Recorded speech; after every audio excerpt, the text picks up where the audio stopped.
Hi folks, just a little update vlog. This one I'm doing a bit of tinkering about. One of my lights for me camera filming has not blown the fuse, so I'm just checking this out. You have a look what I found inside this fitting. I got this from eBay. I think it come from the Far East.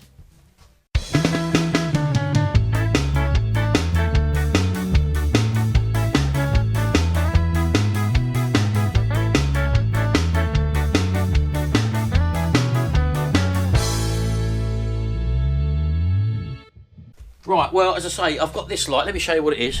It's one of these studio lights that you buy on the tripods. You get them cheap on eBay. I think they're about 35 or 40 pounds for just two of them.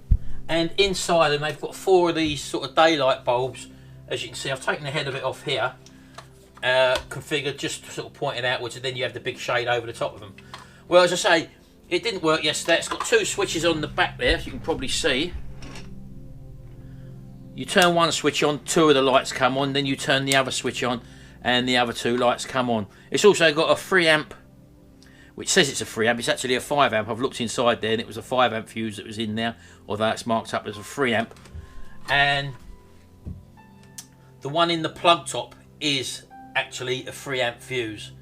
So technically speaking, it should be the other way around. You should have the 5 amp at the plug and the 3 amp here, because as from the mains, the fuse rating should drop down the nearer you get to the actual appliance. Basically, I've managed to take this apart, and let's get you a bit nearer. It's a matter of basically just undoing these screws around the edge there.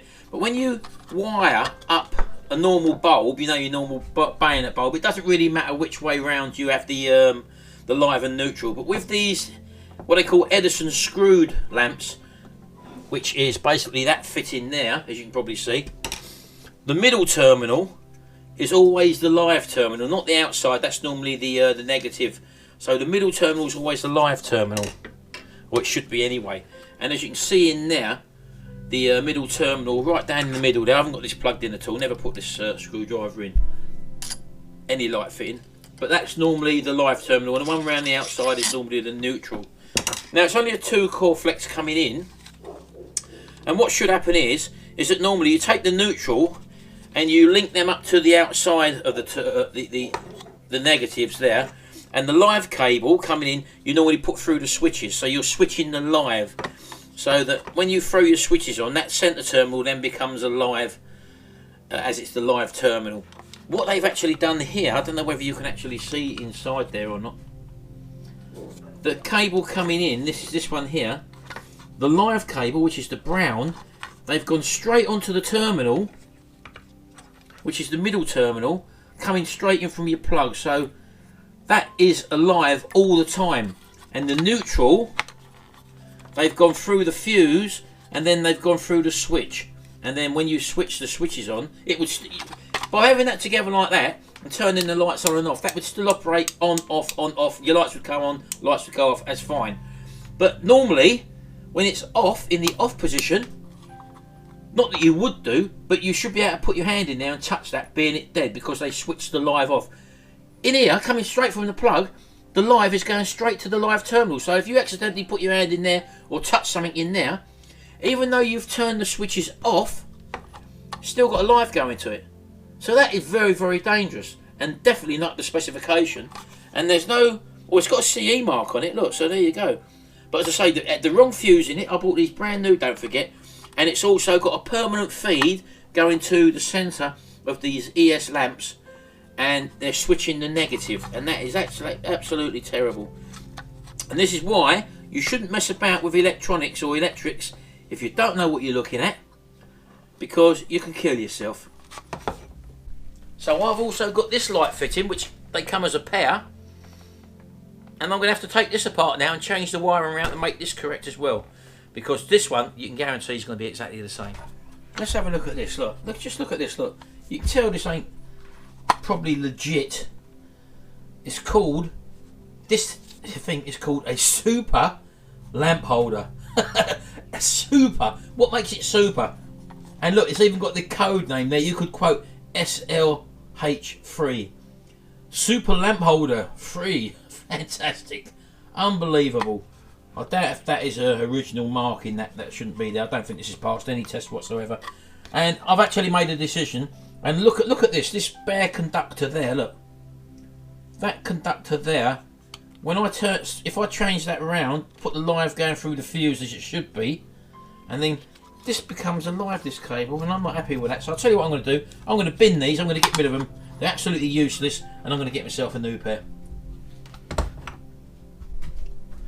So it just goes to show you, I'm using that new meter I bought from Lidl. Fantastic meter this actually for this sort of stuff. And it only goes up to 240 or 250 volt range. So this won't do 415 volt 3 phase. So that's just one thing to be aware. It is only a tenner.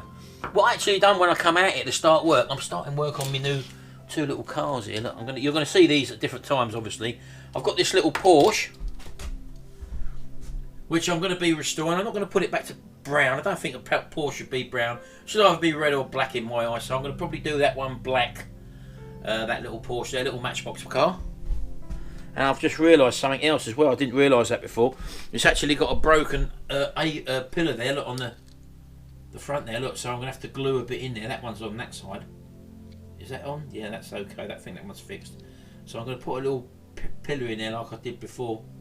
But yeah, I've only just noticed that. The glass is alright. That'll clean up nicely. And I'm going to tackle this RS2000 Escort. I think I've shown this before in my last video. This is in the right state. This is going to take some work, this is. And yeah, I'm going to put that back to normal. I might do this one white, actually. I don't normally like white cars, but I think these did look good. And remember the TV programme in the UK called The Professionals? Well, they had one of these in there and it was a white one. And I'll try and make the RS2000. I think it had a pinstripe down it with RS2000 written on the back there, so I might do that as well. I picked these up off of Facebook the other day. And they need restoration, obviously. It's all there. Let's get them all out. They've got all the weights there. Look, they're in very rough condition, mind you, but that's an enamel bowl there. I'm not too sure what to do with that yet. I think you can get enamel paint, if I remember right. I'm not too sure. I'll have to look into that, but I might have to strip that right the way back first of all. The enamel's in very poor condition, as you can probably see there, around the edges. It's all cracked there. It's all there though, but it's got spider cracks on the enamel, so I think you can get stuff where you, correct me if I'm wrong, you can resurface a bath to make it look like enamel as well. I haven't looked into it yet. I've just off the top of my head, but I may do that way sort of thing. And then there's this, the main body of it. It's all there, as I say. Look, I'll show you closer. Yeah, they probably come out of a shop, I would imagine. Or I don't know. There is some. £11 for domestic use. That's all it's got written on there. They've obviously got some age to them, so as I say, I would imagine they'll be alright when they're restored. They look like to be originally green, so I'll probably do them green. I may pick out the lettering on there gold, I'm not sure. Green and gold always goes well together. And these, I'm not too sure whether just to, I mean that's been painted before by the looks of it, the little weights.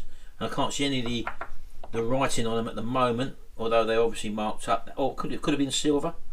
I don't know, there's some remnants of something there.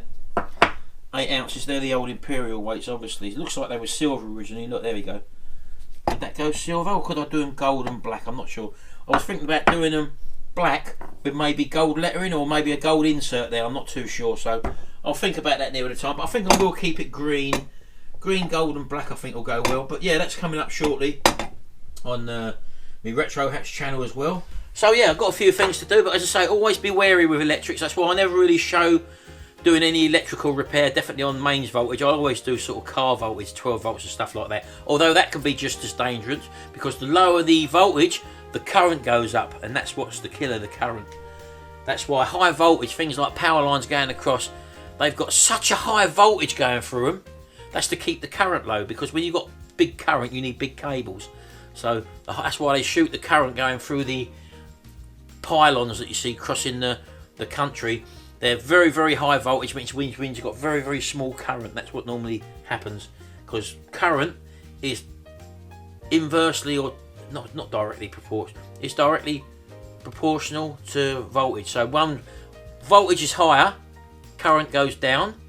That's why in your house you can have a 100 watt lamp and it takes a very small current because you've got quite a high voltage. If you had a 100 watt lamp on a 12 volt system, you'd need cables that size because the current goes up. Anyway, I'm not going to bore you with that. So yeah, that's what I'm up to at the moment. Just a bit of tinkering about. I thought I'd show you that light fitting though, because I think that's very dangerous. I wouldn't have known, and you wouldn't know that. And that's why that never, always, when you're going to do something or change, even changing a lamp, for example, I could have changed that lamp and someone could have accidentally put their finger in there, or I could have tried. The lamp could have shattered, for example, like this bit, or the lamp holder could have broke. Just leaving that part in there, and I could have unscrewed that and got a blinking shock because it had a permanent feed to it. Just goes to show you. I'm even doubting these now, to be honest with you, because these have got the marks on. Look, the CE mark. These come with it. Image rays. That sounds a bit Far Eastern to me, so there you go. But yeah, I'm going to go now anyway. I'm starting to ramble. I'll see you in the next video, and until then, bye for now.